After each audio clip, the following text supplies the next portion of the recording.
प्यारे भाइयों बहनों, मैं आप सभी के लिए आज एनसीईआरटी क्लास 10 और क्लास 9th की मैथ्स सब्जेक्ट से रिलेटेड क्वेश्चन को बताऊंगा, जो काफ़ी इम्पोर्टेंट क्वेश्चन है।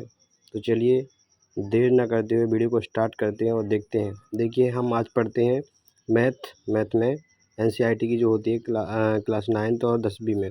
इसमें सबसे पहले आता है क्वेश्चन वो आता है आपका संख्याओं के बारे में।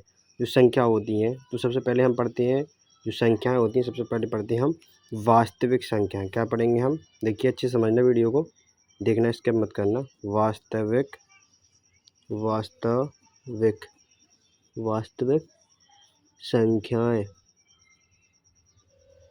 वास्तविक संख्याएं। और एक होती हैं काल्पनिक संख्याएं। अभी हम क्या करते हैं गाइस? अभी हम क्या करेंगे दोस्तों? हम पढ़ेंगे वास्तविक संख्याएं। तो वास्तविक संख्याओं को मुख्य रूप से 2 भागों में बांटा जाता है। आप भी ऐसे याद करना, ठीक है? 2 भागों में बांटा जाता है, ठीक है? सबसे पहले परिमेय संख्या, जो दूसरी होती हैं वो होती हैं अपरिमेय संख्या, ठीक है? परिमेय संख्या की आप अगर परिभाषा पूछ ले तो इसकी परिभाषा सिंपल ही है। आपको कहना है कि वे संख्याएं, इसकी परिभाषा क्या होगी? इसकी लिखेंगे हम वे संख्याएं जिन्हें P/Q के रूप में लिखा, ठीक है? P/Q के रूप में लिखा जाता है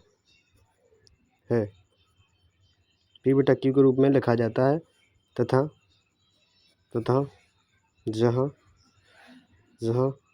Q बराबर 0 नहीं है कि यह परिभाषा होती है परिमेय संख्या की, कि वे संख्या जिन्हें P/Q का मतलब होता है आप बटे में कोई भी संख्या हो, उसको बटे में है तो वो कौन सी संख्या होगी? परिमेय संख्या होती। परंतु P का मान 0 हो सकता है, परंतु Q का मान कभी भी 0 नहीं हो सकता है। आपसे सीधे यहीं से क्वेश्चन पूछ लिया जाता है कि भैया P/Q के रूप में परिमेय संख्या को लिखा जाता है जिसमें P 0 हो सकता है परंतु Q बराबर 0 होता है। सत्य या असत्य पूछ लेगा तो आपको पता होना चाहिए कि Q कभी भी 0 नहीं हो सकता। इसके बाद नेक्स्ट देखेंगे हम अपरिमेय संख्या, ठीक है? आप ये सब क्वेश्चन देख लीजिए। इसके बाद में आपके जो क्या होता है, इसके बाद हम इसके कुछ क्वेश्चन लगाएंगे जो इम्पोर्टेंट है, ठीक है? अपरिमेय संख्या में हम पढ़ेंगे। तो जस्ट गाइस कुछ नहीं करना है आपको, जस्ट क्या कर देना, इसी का जस्ट ऑब्जेक्ट उल्टा कर देना आपको, ठीक है? जैसे कि वे संख्याएं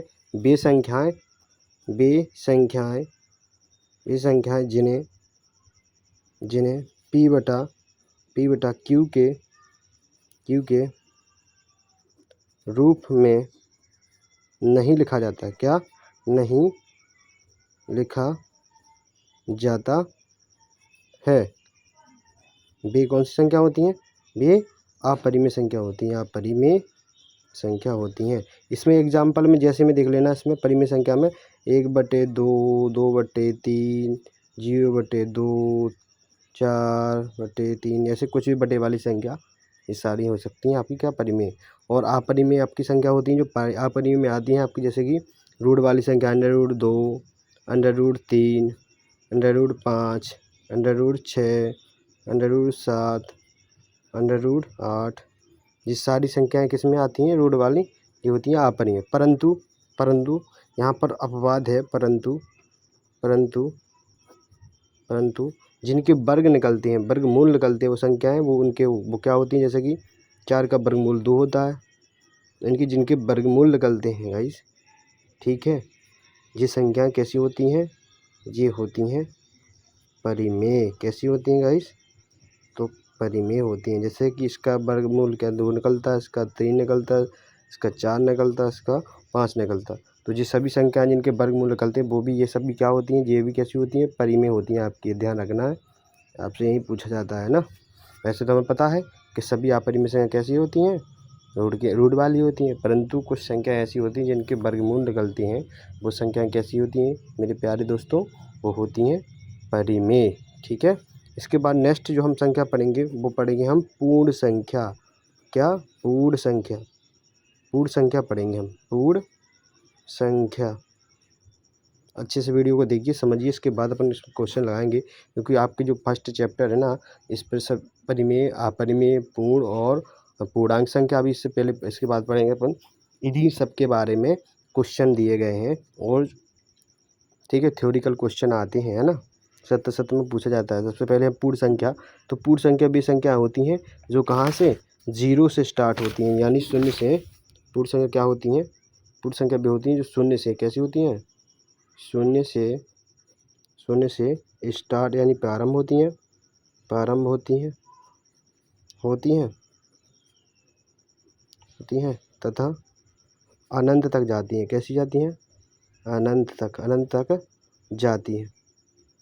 ठीक है, यानी 0, 1, 2, 3, 4, 5 डॉट डॉट यानी इन्फिनिटी यानी अनंत। ये सारी संख्या कैसी होती हैं मेरे प्यारे दोस्तों, ये होती हैं पूर्ण संख्या। ठीक है, वीडियो काफ़ी लंबा हो रहा है, इसलिए हम एक और पढ़ेंगे। इसके बाद जो नेक्स्ट हमारी परिभाषा होगी, उसको हम दूसरे वीडियो में कवर करेंगे। ठीक है, अभी हम देख लेंगे पूर्ण संख्या होगी, इसके बाद हम पढ़ेंगे प्राकृतिक संख्या। क्या होती हैं, प्राकृतिक, ऐसी को बोलते हैं प्राइमरी, प्राकृतिक संख्या देखेंगे दोस्तों। तो बे संख्या याद रखना, बे संख्या जो एक से प्रारंभ होती हैं, यानी स्टार्ट कहाँ से हो रही हैं, एक से प्रारंभ होती हैं, परंतु अनंत तक जाती हैं, अनंत तक आपको बता ही दिया मैंने।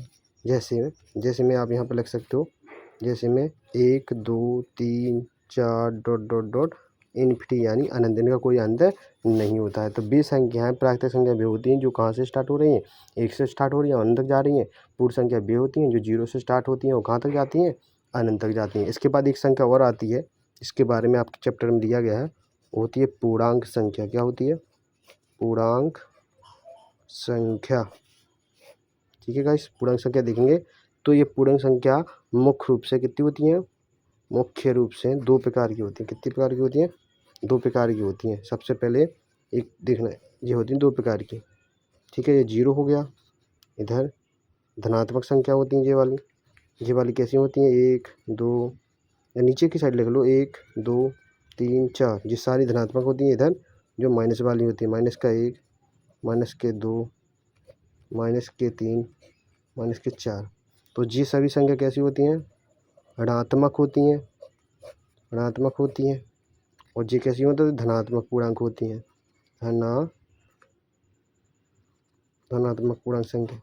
तो आपसे सीधा क्वेश्चन पूछा जाएगा कि भैया ये पूर्णांक संख्या होती है, पूर्णांक संख्या कितने प्रकार की होती है, 2 प्रकार की होती हैं, एक होती है धनात्मक, एक होती है ऋणात्मक।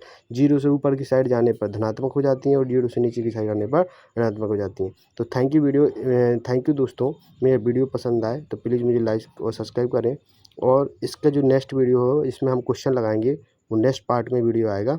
तो ठीक है, वीडियो को मुझे फॉलो ज़रूर कर लें।